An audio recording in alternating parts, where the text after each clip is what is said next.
Hola, buenas tardes. En este video continuamos con los fundamentos de volumetría ácido-base, parte 4. Haremos un repaso a los fundamentos del cálculo en la titulación. Igualmente ejemplificaré un ácido diprótico, el ácido sulfúrico, hablando del porcentaje de disociación dependiendo de la concentración, y dos cálculos de ácidos tripróticos que corresponden al ácido fosfórico y al ácido cítrico. Igualmente ilustraré la práctica del cálculo del porcentaje de ácido cítrico en el limón. Bueno, comenzamos.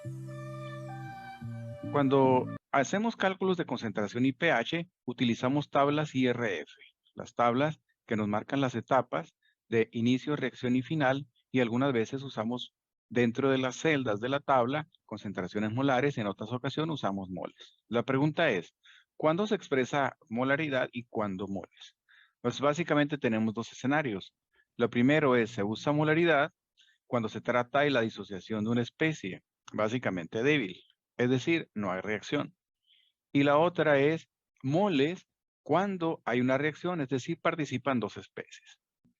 Por ejemplo, cuando queremos calcular el pH del cianuro de sodio a 0.04 molar. Bueno, partiendo de que el cianuro de sodio es una base, es decir, el anión cianuro es la especie de interés. Pero para ello podemos partir del pK del ácido conjugado, es decir, el ácido cianhídrico. Si nosotros tenemos el pK del ácido cianhídrico, pues tenemos también indirectamente el pKb del cianuro, es decir, el complementario para 14. Entonces, a partir del pKb calculamos el Kb, es 10 a la menos pKb, 1.58 por 10 a la menos 5. Entonces, ¿cómo expresamos nosotros esa constante de basicidad o esa ionización o disociación? Decimos, podemos, rayamos la tabla, le agregamos agua para poder entender que el agua es el que cede el protón al cianuro y de esta manera generamos el ácido conjugado, ácido cianhídrico y el OH que libera la base. O sea, a pesar de que el agua está implícita en esta disociación, no la consideramos como un reactivo. Es decir, estamos hablando de la ionización del cianuro, de la disociación en medio acuoso. Entonces decimos, 0.04 es la concentración molar, sustituimos 0.04 en la etapa inicial sin productos, y luego la fracción que pasa a productos la definimos con la variable x, menos x de la izquierda, x positiva a la derecha, y en la parte final, en el último renglón, decimos, en la última etapa o en el equilibrio en este caso, pues sería la molaridad inicial menos la fracción molar que pasa a productos. Bueno, de esta manera, las especies en equilibrio nos definen la constante, concentración molar de producto sobre reactivo, y de esa manera nosotros obtenemos esta ecuación, entendiendo que la Kb es un valor muy bajo y que el cociente KBC sub 0 nos daría un valor muy pequeño. Bueno, de esta manera despreciamos la X denominador y obtenemos que el valor de X es 7.94 por 10 a la menos 4 y eso equivale a la concentración de OH. Es decir, estamos ilustrando aquí cómo a partir de la X obtenemos el OH, de ahí calculamos pOH y la diferencia 14 pues es el pH. Es una solución como lo esperábamos alcalina cuyo pH es 10.9. Entonces lo que estamos ilustrando en este ejemplo es que en la tabla colocamos los valores, en el caso de 0.04, que corresponde a una concentración. El segundo escenario es cuando se utilizan los moles, y en este caso es una reacción. El ejemplo es con el cianuro de sodio, base débil con el ácido clorhídrico, un ácido fuerte. Y dice 20 mililitros de cianuro de sodio, 0.02 molar, reaccionan con 15 mililitros de ácido clorhídrico, 0.03 molar.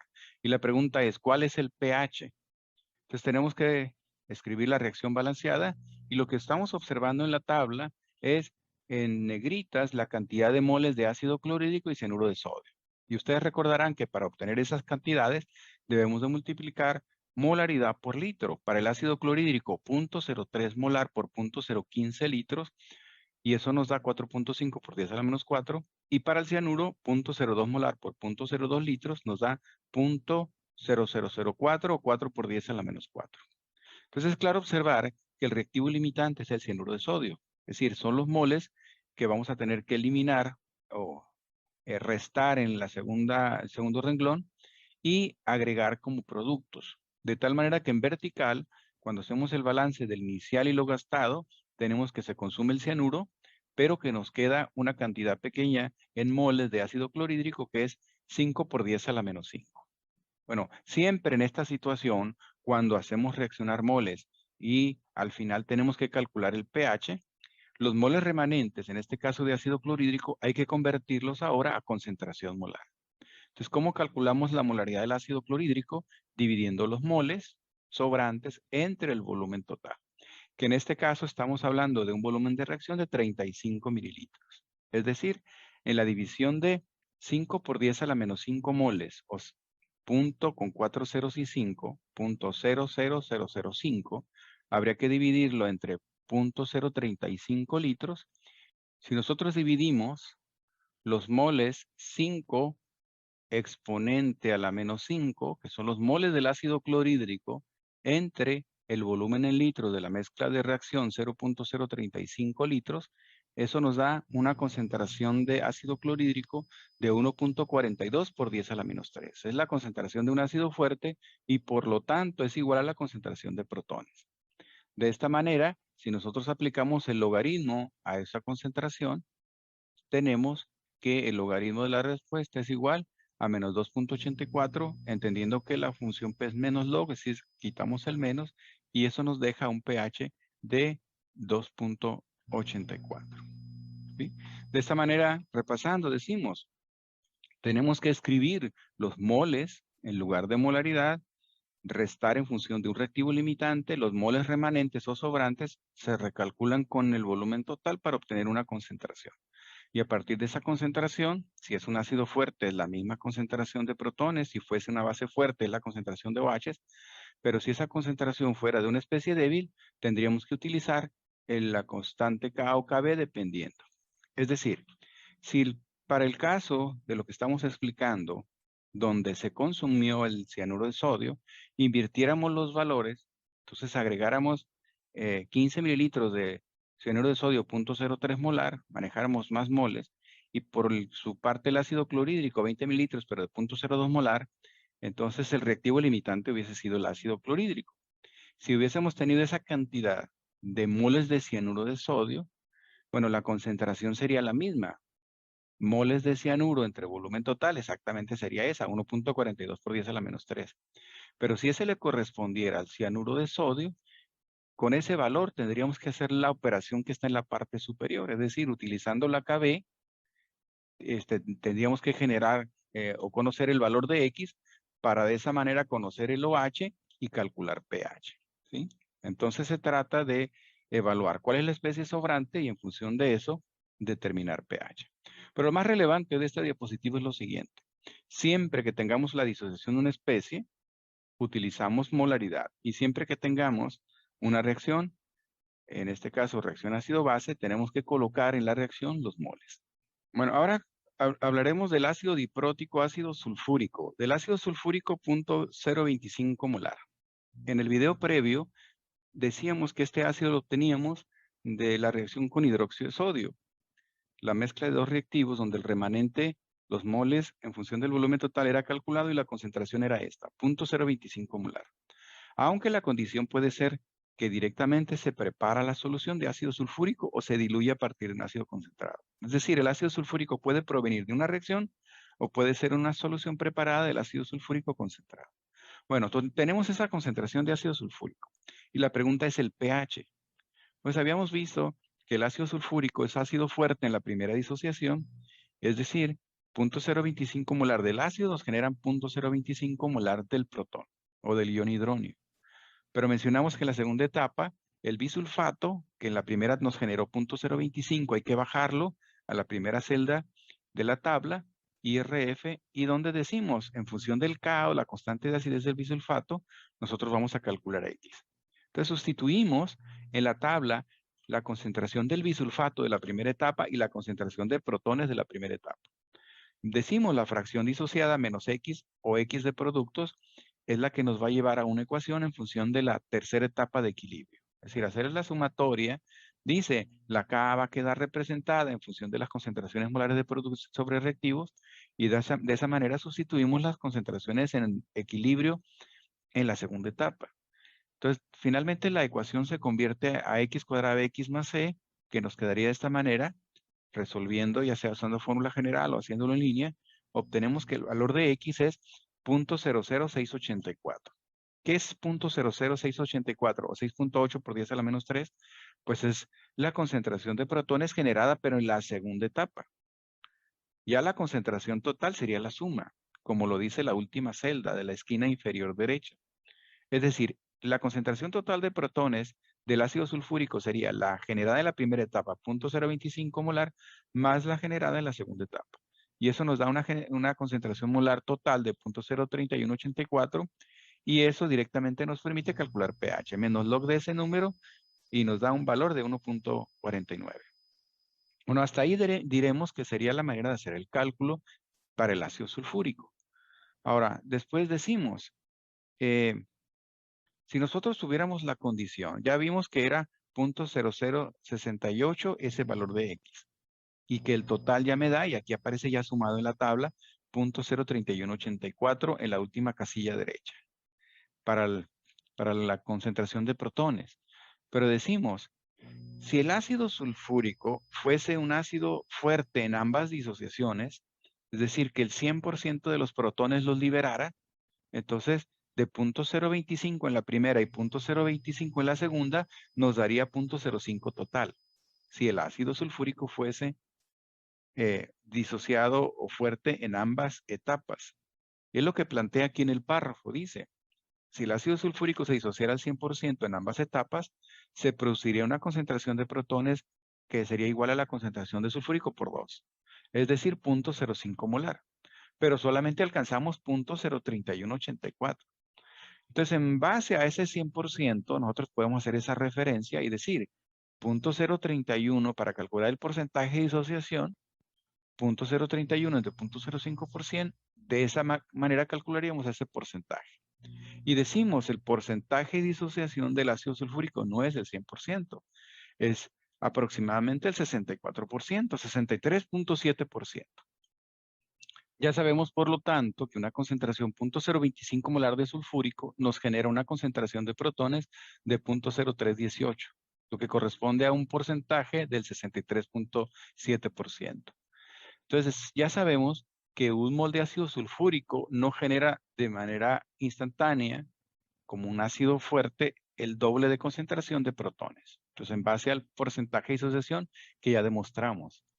Ahora, ¿qué pasa si la concentración del ácido sulfúrico aumenta?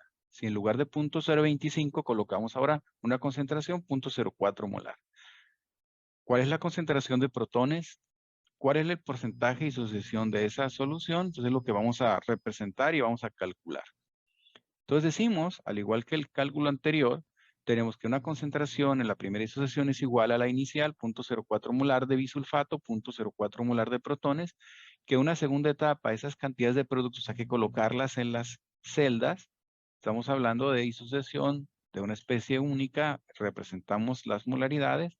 Entonces bajamos concentración 0.04 para bisulfato dentro de la tabla y 0.04 para protones, donde X es la fracción de la concentración que va a disociarse y al final en sumatoria nos queda 0.04 menos X para sulfato ácido bisulfato y nos queda X para sulfato y 0.04 más X para la concentración de protones. Entonces, en base a la constante de acidez, concentraciones de producto sobre reactivo, desarrollando la ecuación y haciendo el arreglo en la fórmula general, obtenemos esta ecuación. Entonces, si hacemos uso de la calculadora en línea, por ejemplo, y resolvemos esta ecuación, bueno, hace un momento hacía el cálculo, aquí tenemos, si sustituimos en esta calculadora el valor de 1 para A, 0.052 para B y negativo 0.000048 para C, hacemos la resolución de la ecuación, obtenemos que una de las raíces, la positiva, es 0.008. Entonces, de tal manera que tenemos que de esa disociación, bueno, de ese cálculo, perdón, de constante de acidez, en función de esas coeficientes en la ecuación, A, B y C, en el caso de A, coeficiente de la cuadrática, B, coeficiente de la X y C, la constante negativa, decimos la solución o el valor de X es igual a 0.008. Esa es la concentración o fracción de concentración disociada en la segunda etapa. Entonces, en total decimos 0.04 fue lo liberado en la primera etapa, 0.008 de la segunda etapa, y eso nos da un total de concentración de protones de 0.048. Si conocemos esa concentración de protones, pues ya directamente podemos calcular pH. Entonces decimos, ¿cuál es el porcentaje de disociación? Pues 0.048 entre la referencia del 100% que sería el doble, 0.08, y eso nos da un porcentaje de disociación menor. Entonces, de esta manera, podemos concluir que al aumentar la concentración del ácido, disminuye su fuerza. Entonces, eso está representado con una flechita hacia abajo, es el porcentaje de disociación disminuye. Bueno, no calculé aquí el pH, pero es cuestión de sacar el menos log a 0.048 y eso nos daría su valor. Bueno, entonces de esta manera ilustramos esa generalidad. A continuación nos preguntan la forma de preparar una solución .15 molar. Dice, ¿cuántos mililitros del ácido sulfúrico concentrado se necesitan para preparar 250 mililitros de la solución .15 molar? Bueno, una solución diluida a partir del concentrado. Bueno, recordamos que un ácido sulfúrico comercial está en el orden 98% con una densidad del 1.84. Entonces dependerá de la marca, de la casa comercial para saber estos valores. Es decir, hay que revisar o verificar los valores de la etiqueta. Pero la indicación es cuánto de esa solución o X mililitros, esa alícuota, cuánto transferirías al matraz de 250 para que la concentración fuera 0.15 molar. Bueno, lo primero que hay que hacer aquí es conocer la concentración molar de ese ácido. Estamos hablando en términos de concentración molar. Bueno, lo que hay que saber es que la densidad refiere a masa de solución sobre volumen de solución. 1.84 gramos de solución están contenidos en 1 mililitro de la misma. Pero decimos, de ese 1.84 gramos de solución, 98% es soluto. Es decir, si multiplicamos 1.84 por 0.98, nos dará 1.8032. Esos son los gramos de ácido sulfúrico. Ácido sulfúrico en 1 mililitro de solución. Entonces, directamente, nosotros vamos a sustituir en la fórmula de molaridad, porque tenemos soluto y tenemos solución. La fórmula de molaridad, que son moles sobre litro o gramos sobre peso molecular por litro, decimos 1.8032 gramos sobre peso molecular 98 gramos mol para el ácido sulfúrico, multiplicado por el volumen en litros, 0.001, que es 1 mililitro. Y eso nos da una concentración de 18.4 molar. Después lo que habría que hacer es usar la ecuación para la dilución B1C1, B2C2, concentraciones 1 del valor más concentrado de esa solución, del concentrado 18.4, para el diluido B2C2 sería el 0.15 molar.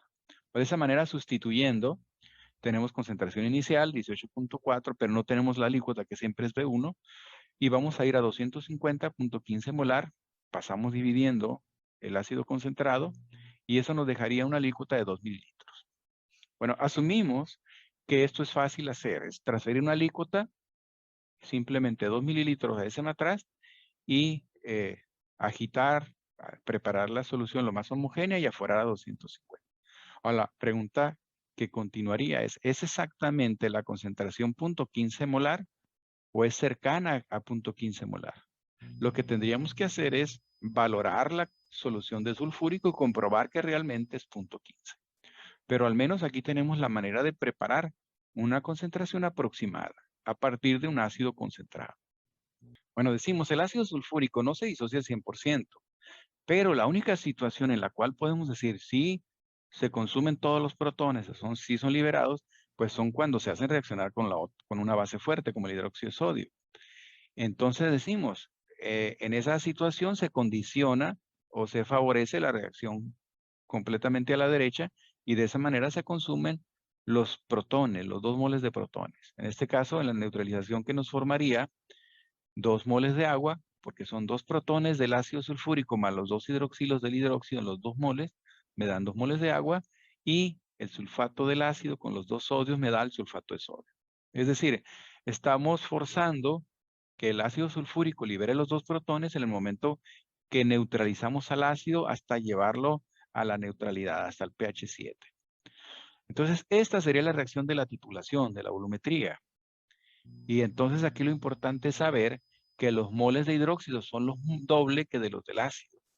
El coeficiente 2 pasa en la ecuación del otro lado, que dice 2 por los moles del sulfúrico me dicen los moles del hidróxido. Y de esa manera nosotros vamos a hacer el cálculo. Vamos a expresar, por ejemplo, los moles en molaridad por litro de uno, molaridad litro por el otro, con el detalle que aquí lleva coeficiente 2, que es el factor estequiométrico que sale de la reacción.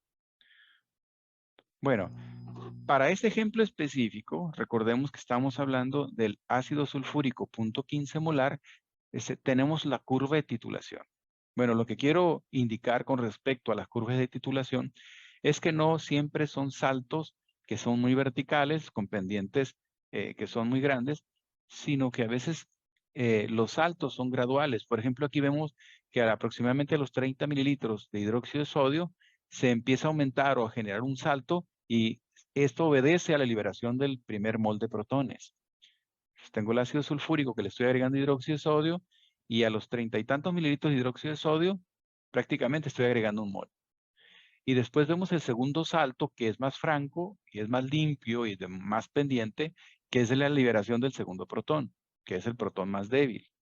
Bueno, al final estamos viendo una curva típica de un diprótico, curva de titulación del ácido sulfúrico, en la cual vemos dos saltos. Entonces, dependiendo del número de protones, idealmente es el número de saltos. Entonces, para esta se encontró, le llamamos el punto de equivalencia. El primer punto de equivalencia se alcanza más o menos en los 31. El segundo punto de equivalencia se alcanza en los 62, es decir, cuando da el segundo salto. Entonces, ahí en la gráfica decimos, pues se agregó el hidróxido de sodio suficiente para liberar todos los protones del ácido sulfúrico. Y entonces decimos, ese salto es el importante que cae en un rango parecido al de la fenolftaleína, es decir, a pH en el rango 8-10. Aquí finalmente es que se hizo la titulación con hidróxido de sodio 0.12 molar, y que el cambio de color vire se da a los 62 mililitros. Es la etapa final, es el punto final en la titulación, y hasta ahí se termina. Esto lo podemos observar en este sitio, que de donde saqué el gráfico y hay otros muchos más datos interesantes. Bueno, entonces decimos, eso es por una parte de la curva de titulación. Si eso se titulara con esa concentración de hidróxido de sodio, o sea, ese valor de 0.12 molar. Aquí lo que tenemos es que despejamos molaridad de ácido sulfúrico. Si queremos saber la concentración exacta, para esto vamos a multiplicar moles de hidróxido, molaridad por litro. El 2 pasa dividiendo lo mismo que litros de ácido sulfúrico. Entonces la molaridad del ácido sulfúrico dependerá del gasto. Entonces, ¿cuánto volumen gastaste el hidróxido de sodio? Pues ya 62 mililitros del 0.12 molar tenemos los valores del hidróxido. Ahora necesitamos el volumen de ácido sulfúrico usados en el matraz para la titulación. O sea, asumimos que usamos 25 mililitros. Pues con esos datos, sustituyéndolos en la ecuación, obtenemos que la molaridad del ácido sulfúrico sería 0.12 molar por 0.062 litros entre 2 por 0.025. Pues una vez hechos los cálculos, tenemos que la concentración exacta sería 0.149 molar, muy cercana a la estimada teóricamente que era 0.15. Entonces sería la idea, cuando nosotros preparamos un ácido que no es exacto, hay que titularlo. Hay que titularlo con un hidróxido de sodio que ya haya sido estandarizado o titulado. Más adelante veremos que ni el hidróxido de sodio ni el ácido clorhídrico son patrones primarios. O sea, ellos hay que prepararlos y titularlos primero, y después estos, una vez titulados, sirven ya como titulantes. O sea, este hidróxido de sodio es 0.12 molar exacto porque fue titulado previamente. Bueno, entonces decimos que con ese patrón secundario hidróxido de sodio o de concentración conocida, ya estamos titulando a otra solución, que en este caso es el ácido sulfúrico. Hoy aquí nuevamente les hablo de indicadores para darles idea de que dependiendo del rango de interés, donde son los saltos en las curvas, pues es el indicador que puede usarse. Aunque normalmente los saltos de nuestro interés son a pH alcalino, y por eso usamos la fenolftaleína, que más o menos se mueve de 8 a 10 de rango de incoloro a colorido. Por debajo de 8 es incoloro, de 8 a 10 es la transición y a partir de ahí se vuelve rosa rosa-violeta. En un sentido más práctico, hay que acudir a las tablas de indicadores y ver cuál es el rango de vire en función de tu curva de titulación.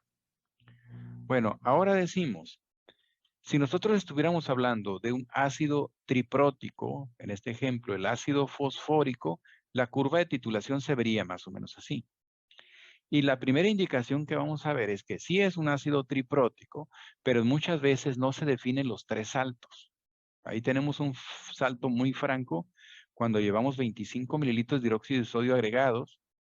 Luego decimos, ahí alcanzamos el primer punto de equivalencia. El primer mol de hidróxido de sodio se agrega a los 25 mililitros. Entonces, lo que sí es importante ver es que el mismo volumen gastado en el primer mol de hidróxido se va a gastar para llegar al segundo punto de equivalencia. Vemos ahí que aparece la palabra first equivalence point o second equivalence point, es primer punto de equivalencia, segundo punto de equivalencia, es cuando se libera el primer mol de protones, cuando se libera el segundo mol de protones o hasta conseguir liberar o consumir el tercer mol de protones.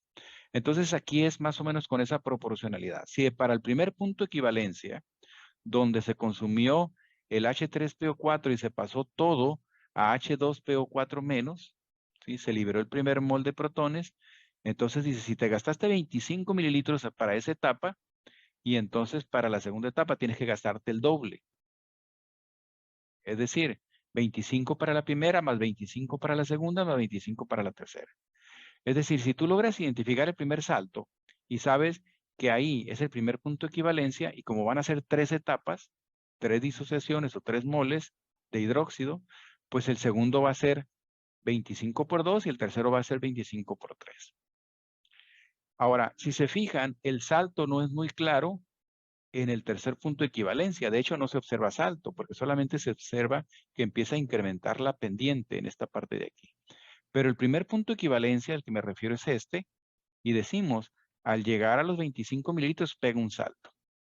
Entonces estamos en esta reacción que está aquí abajo. El ácido fosfórico H3PO4 se transforma en el fosfato diácido. Todo el ácido fosfórico se transforma en fosfato diácido. Ahora, el segundo equilibrio, el fosfato diácido se transforma en el fosfato monoácido. Ese segundo equilibrio, segundo punto de equivalencia es aquí, y entonces decimos, ese salto es franco, y entonces se observa muy claramente y es el que podemos medir. Lo que tenemos que caer en cuenta es que si tú estás identificando ese salto, se da más o menos en la proximidad de 10, de 8 a 11, 12, pero en 10 lo estamos obteniendo. Pudiéramos usar la fenoftaleína en este rango, porque cae dentro de ese rango de salto. Entonces, si en el segundo punto de equivalencia se gastaron 50, en el primero se gastaron 25, o sea, la mitad. Y en el tercero, pues se le hay que agregarle esa parte inicial, 50 más 25, y nos daría 75. Lo que intento decir es que a veces cuando uno titula un ácido que es poliprótico, no mides necesariamente el último de los saltos. Puedes medir cualquiera de los anteriores, simplemente que consideres que si mides el primero hay que multiplicarlo por 3 para ver el gasto total, hasta el tercer punto. Si mides el segundo de punto de equivalencia, le tienes que sacar la mitad y sumársela. Es 50, la mitad 25 y hay que sumársela. Esa es la idea de este gráfico. Es decir, no es tan ideal el comportamiento de la curva del fosfórico para ver 3 saltos. Eso sería más o menos teórico o hipotético. La realidad es más parecida a lo que estamos viendo en la gráfica. Bueno, entonces, partiendo del hecho de que hay una curva de titulación donde el primer punto de equivalencia o el segundo punto de equivalencia son los ideales, pues vamos a usar esa información para el siguiente problema. Primero partimos de que queremos preparar ácido fosfórico al punto 0.27 molar. Otra vez nos preguntan, a partir de esa solución concentrada, ¿cuántos mililitros de alícuota necesitas para preparar 500 mililitros de esta solución? O sea, partiendo del ácido concentrado. El ácido fosfórico comercial, del orden del 85%, su densidad es 1.7, y la pregunta es, ¿cuánto de eso aforarías a un matarás de 500 para obtener 0.027 molar? Bueno, hacemos lo mismo, 1.7 gramos de solución multiplicado por el porcentaje nos daría 1.445 gramos de fosfórico por mililitro. De esa manera, sustituyendo soluto y solución, soluto en gramos, solución en litros en la fórmula, nos dice que es una concentración 14.7. 14.7 molar del ácido fosfórico concentrado Por lo tanto, con la fórmula de dilución B1C1, B2C2, sustituimos los valores del concentrado, que es 14,7, y los del diluido, que es 500 mililitros del 0.027, y eso nos deja, pasamos multiplicando la concentración 14,7, nos deja una alícuota del 0.92 mililitros. Bueno, significa que ese ácido fosfórico concentrado, sacamos del frasco un poco en volumen, lo transferimos al matraz de 500 y al aforarlo con agua, hasta los 500 mililitros llegamos a la concentración deseada, 0.027. Entonces asumimos que ya preparamos la solución. Tenemos una solución 0.027 molar. Ahora hay que comprobar su concentración, hay que valorarla, hay que titularla. Entonces para eso se hizo la titulación del ácido fosfórico, pero queremos determinar la concentración exacta.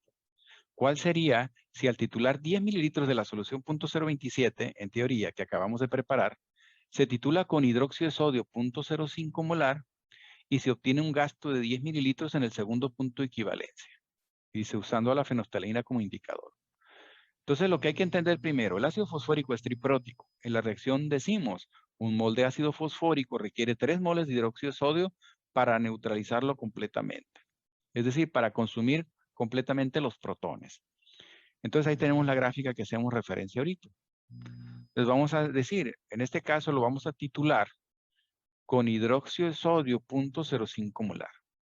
Entonces lo que nos están diciendo es que en el segundo punto de equivalencia el gasto fue 10 mililitros. Pero la estequiometría me dice 3 moles de hidróxido de sodio. Y si yo estoy en el segundo punto de equivalencia, apenas he agregado 2 moles. Significa que en el primer punto de equivalencia se gastaron la mitad, 5, pero que en el tercer punto de equivalencia se gastarían 15. Aunque no llegue a ese tercer punto, yo sé que en el segundo punto fueron 10, hay que sumarle la mitad, que serían 5, y eso me da el gasto total. O sea, aunque el dato diga 10 mililitros en el segundo punto de equivalencia, yo debo entender que en el tercer punto de equivalencia se consumirían 15. Entonces, para eso sirvió la explicación de la diapositiva anterior. Entonces, sería lo mismo decir que si al titular esos 10 mililitros con hidróxido de sodio, se gastaron 15 mililitros en el tercer punto de equivalencia, que es el dato que hay que usar en el problema.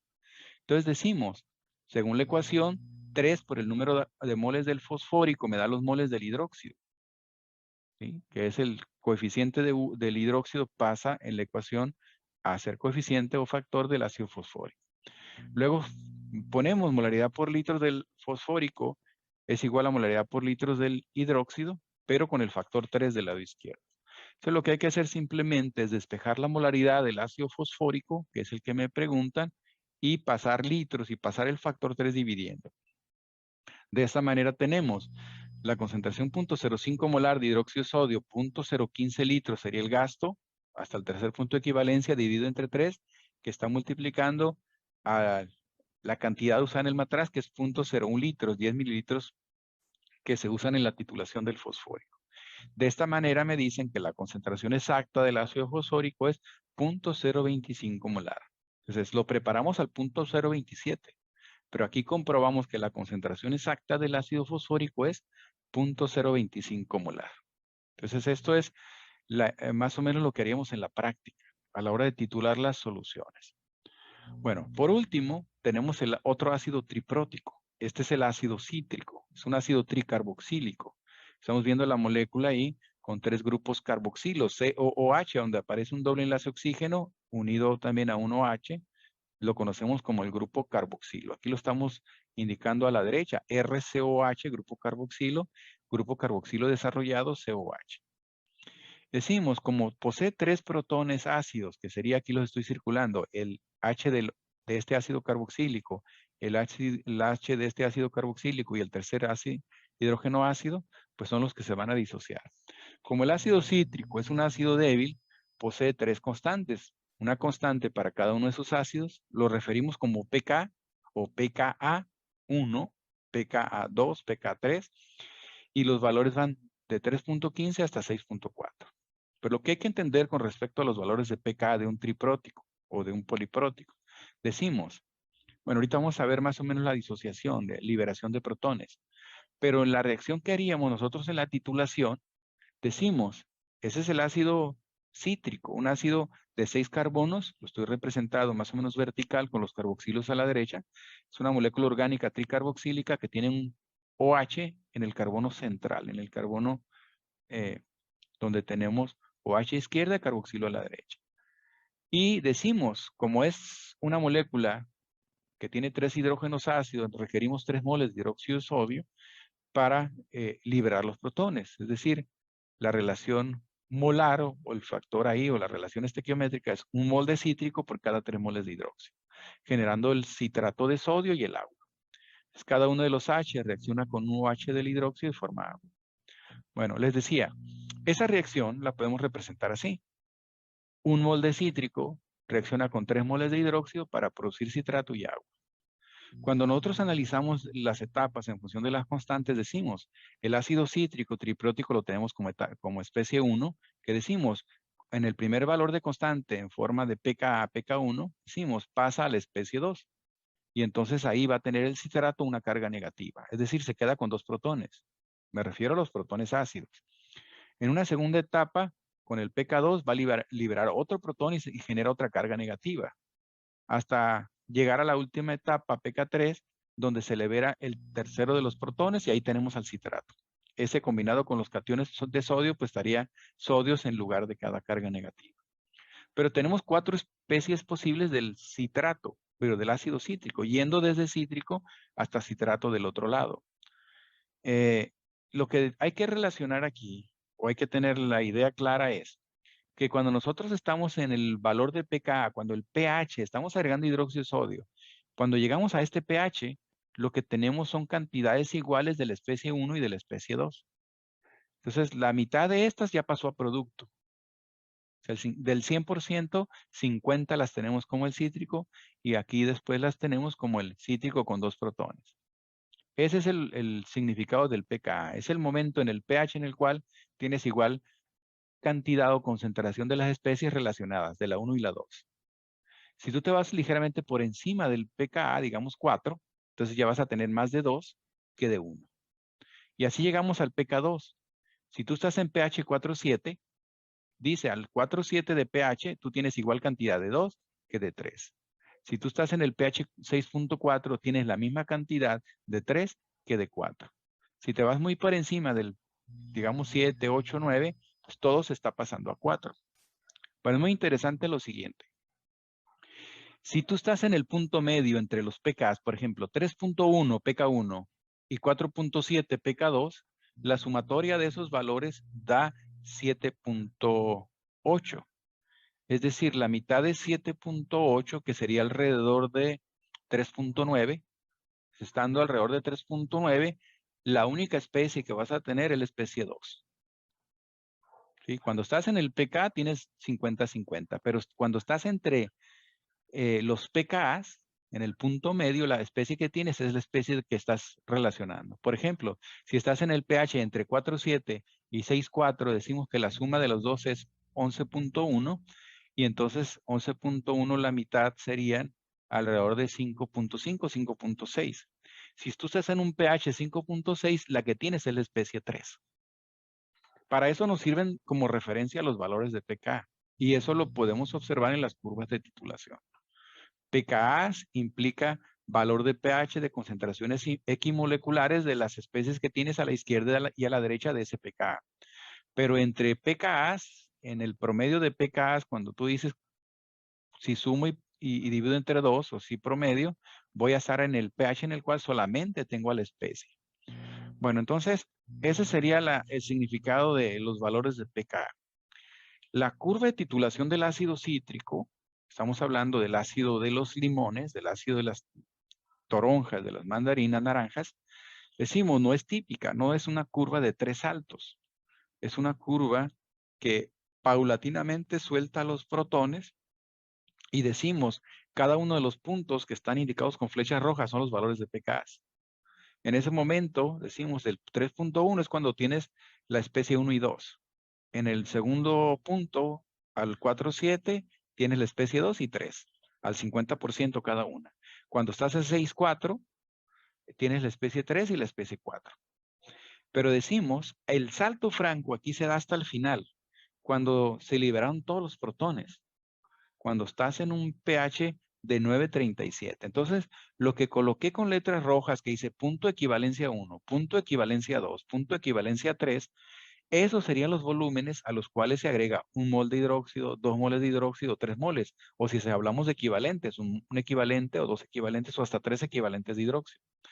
Entonces aquí lo importante es, cuando tú agregas una cantidad de hidróxido de sodio determinada, llegas al primer punto de equivalencia. ¿Qué significa eso? Que todo la especie 1 pasó a 2. Es decir, estás en el pH aproximado a 4, 3.9, les decía ahorita. Es el punto de equivalencia 1, cuando estás entre el pK1 y pK2. Pero cuando agregas el doble de ese volumen, pues ya estarías en el segundo punto de equivalencia, que significa que todo 2 pasó a 3. Me refiero a las especies de cítrico. Todo el ácido cítrico con una carga pasó a ácido cítrico con 2 cargas negativas. Y el tercer punto de equivalencia, cuando tienes 3 moles o 3 equivalentes, es cuando toda la especie 3 pasa a citrato o especie 4. Entonces, cuando eso se logra, que todo el ácido que es con 2 cargas pasa a que es el citrato con 3 cargas negativas, pega el salto. Y ese salto se da en el rango de Beer la fenolftaleína. Por eso tan versátil este indicador de color, porque lo podemos usar para titular muchas especies. Pues pega en el salto en el rango de la fenolftaleína, pero lo que quiero decir con toda esta explicación es que la fenolftaleína te sirve para detectar ese salto. Es decir, cuando la fenolftaleína de incolor adquiere color, significa que se ha consumido todos los protones del ácido cítrico, que se han utilizado los 3 moles de hidróxido de sodio para llevar la reacción completamente a la derecha para obtener citrato de sodio y agua. Es decir, se ha consumido todo el ácido cítrico. Entonces, cuando tenemos en la titulación del ácido cítrico que nos dicen se usó la fenolftaleína o se obtuvo o se usó un volumen en el tercer punto de equivalencia, nos están diciendo que se gastó para neutralizar completamente el ácido cítrico. A diferencia del fosfórico que usamos el segundo salto, aquí usamos el único que se observa, que sería el tercer punto de equivalencia. Bueno, entendiendo esto, vamos a ejemplificar algo que es común en la práctica de volumetrías. Es decir, el ácido cítrico, les comento, es el ácido que le da la acidez, la característica ácida a los limones, por ejemplo. Entonces podemos cuantificar cuánto hay en el limón, cuánto hay en la fruta, en el cítrico que ustedes quieran analizar. Para la práctica del ácido cítrico se utiliza el limón. Dice, exprimir un limón en un vaso precipitado. Pues la práctica y el procedimiento es muy sencillo. Hay que exprimir el limón, sacarle el jugo o el zumo. Requerimos al menos 10 mililitros. Después hay que filtrarlo. ¿Por qué? Porque a veces hay pedacitos de los gajos, del bagazo, y entonces nos interfiere. Hay que ser lo más claro posible del jugo. O sea, se filtra y luego de ahí de ese filtrado vamos a ocupar solamente 2 mililitros. 2 mililitros del zumo de limón se transfiere un matraz Erlenmeyer de 250. Ahora, ese es el volumen que hay que medir exactamente. Después tú les puedes agregar agua, 50, 30, 40 mililitros. Aquí se sugieren 50. ¿Por qué? Porque de esa manera se va a poner más claro o que de esa manera la reacción va a ser más fácil llevarla a cabo y homogénea. ¿Sí? Cuando agregamos el agua no es tan importante cuánto agregues de agua, porque los moles de cítrico ya están contenidos en esos 2 mililitros. Solamente 2 mililitros del zumo y la cantidad de agua que sea necesaria para que la reacción sea fácil de llevar a cabo. Bueno, luego a esa solución que se generó con 2 mililitros del zumo se le agrega fenolftaleína y empieza la titulación. Ahora, aquí esa titulación o valoración del ácido cítrico lo hacemos de manera práctica con hidróxido de sodio 0.1 molar. Se sabe hasta el vire de la fenolftaleína que va de incoloro a colorido porque estás titulando un ácido. Simplemente cierras la llave, anotas la cantidad o gasto de hidróxido y haces los cálculos. Entonces, en pocas palabras tenemos esto. En el matraz ponemos 2 mililitros del zumo filtrado, llenamos la bureta con hidróxido de sodio 0.1 molar y agregamos tanto hidróxido hasta observar el vire. Pero aquí nos dicen, el problema aquí sería, calcula el porcentaje de ácido cítrico. En los cálculos previos hacíamos concentraciones en molaridades porque hablábamos de moles, pero aquí el dato práctico para el ácido cítrico es porcentajes, una expresión de concentración porcentual. Y en la parte de abajo pongo, pues, ¿cómo calculas el porciento? ¿Qué te interesa? El soluto, el cítrico, pues son los gramos de ácido cítrico sobre los mililitros de la solución, que en este caso sería el zumo. Los gramos que llegues a calcular de cítrico sobre los 2 mililitros y eso se multiplica por 100. El cálculo es sencillo. Aquí el problema a investigar es cómo determinan los gramos del ácido cítrico. Bueno, entonces para entender más claramente de lo que trata la práctica, pues hacemos la explicación por pasos. O sea, se trata de determinar la acidez del zumo de limón. Y lo que tienes que tener muy claro es que se utilizan 3 moles de hidróxido de sodio por cada mol del ácido cítrico. Y esos moles pues, van a estar en los 2 mililitros o la cantidad que hayas puesto. Los 2 mililitros se sugieren, pero tú puedes usar menos, puedes usar más. Pero esta es la reacción. El ácido cítrico, una relación estequiométrica 1:3, un mol reaccionan con 3, y por lo tanto, en base a ese viraje, obtenemos en el tercer punto equivalencia a un gasto total de hidróxido de sodio. Y dice, para el caso, ese gasto fue de 16.8 mililitros. Imagínate que en la práctica sacaste el jugo, lo filtraste, lo pusiste, preparaste el titulante y a la hora del viraje cerraste la llave y eso fue el gasto. 16.8 mililitros de la solución de sosa. Entonces con eso vamos a hacer el cálculo. Lo que hay que recordar aquí que en la relación estequiométrica el número de moles de hidróxido de sodio es 3 veces los moles del cítrico. Lo estoy representando como H3CIT porque es triprótico, H3 de 3 protones, CIT de cítrico. Entonces 3 moles de ácido cítrico es igual, digo, 3 por los moles de ácido cítrico es igual a los moles de hidróxido de sodio. Ese asterisco es muy importante, por eso es una multiplicación. Luego decimos, tenemos dos opciones y aquí vamos a platicar de las dos. Una opción es que donde dice moles de cítrico, lo expreses molaridad por litro. La otra opción es que lo expreses los moles como gramos sobre peso molecular. Entonces, los moles despejados del concepto de molar es gramos peso molecular en azul, pero también lo podemos sacar de la concentración molar, molaridad por litro. Entonces, vamos a hacer la sustitución de ambas maneras. Bueno, entonces decimos, si nosotros usamos molaridad por litro, pues hay que sustituir donde dice moles de cítrico, molaridad por litro, y moles de hidróxido, molaridad por litro. Pues, ¿qué es lo que vamos a obtener al sustituir molaridad por litro? Pues molaridad de ácido cítrico. La otra es, si tú sustituyes en moles, la opción B o en azul es esto.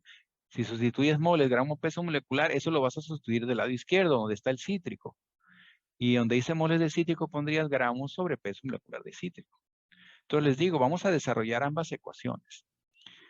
En la primera de ellas decimos, si usamos molaridad, despejamos molaridad de ácido cítrico, pasamos litros de ácido cítrico, que corresponden a los litros del zumo, a los 2 mililitros, que sería 0.002 litros, y el factor 3 pasan dividiendo. Entonces lo que hacemos es sustituir concentración del titulante 0.1, gasto en litros 0.0168, que son 16.8 mililitros, dividido entre 3 multiplicado por el volumen del jugo. Y eso nos da una molaridad 0.28. Después, ¿qué hay que hacer con la molaridad?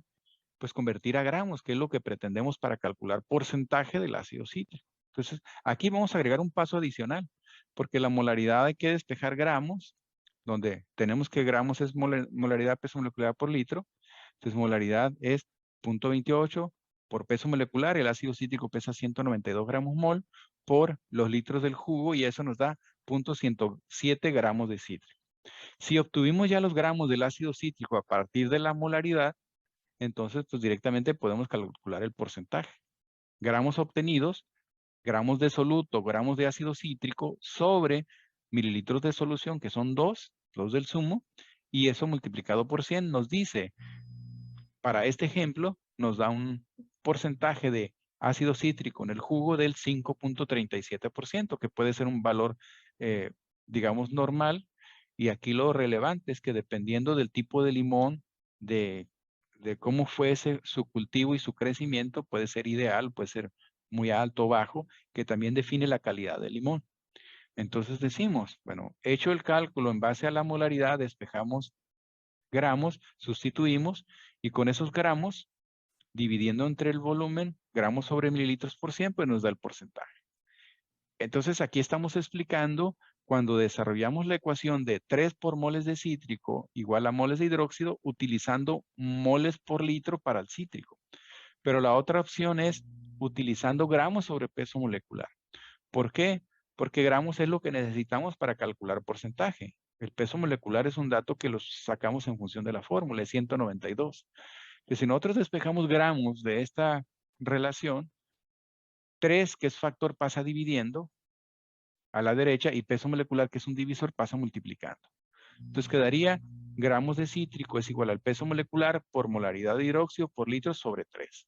Y sustituyendo peso molecular por 0.1 por 0.0168, que es el gasto, sobre 3 me da exactamente lo mismo, 0.107 gramos. Nos ahorramos un paso porque aquí directamente ya nos dan los gramos. Y sustituimos igualmente 0.107 gramos entre 2. Es un jugo que tiene un contenido de ácido cítrico del 5.37, a lo cual le podemos llamar también la acidez, porque la acidez nos representa en base a un porcentaje del ácido principal de la especie. En el caso de los cítricos, el ácido cítrico. Entonces, de esta manera tenemos las dos rutas o opciones para llegar a lo mismo. Ahora es importante hacer hincapié en las cuestiones prácticas. Muchas veces cuando el alumno va al laboratorio, lo único que hace es sustituir en una ecuación que no dedujo, que el maestro le dice, hay que sustituir ahí. Entonces muchas veces van a encontrar esto. Sabemos, por ejemplo, que los gramos se calcularon y en la última diapositiva multiplicando peso molecular por concentración del titulante por el gasto y eso dividido entre 3. Eso nos da los gramos. Es decir, eso que está en azul arriba es lo que sustituimos en el porcentaje. De ahí salió el punto 107. Peso molecular por concentración por gasto entre 3, eso va ahí. Si nosotros lo implicamos ahí, en esta parte de la ecuación, lo puse con paréntesis negro, 192 por molaridad por litros entre 3, y después eso lo hay que dividirlo entre mililitros del zumo, porque les digo, eso puede variar, puede ser otra cantidad a la que hayan usado, y eso después se multiplica por 100. Entonces al alumno le pueden mostrar esta ecuación.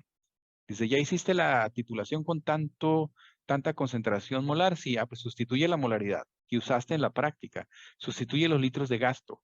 Sustituye los litros de zumo. Multiplica por 192.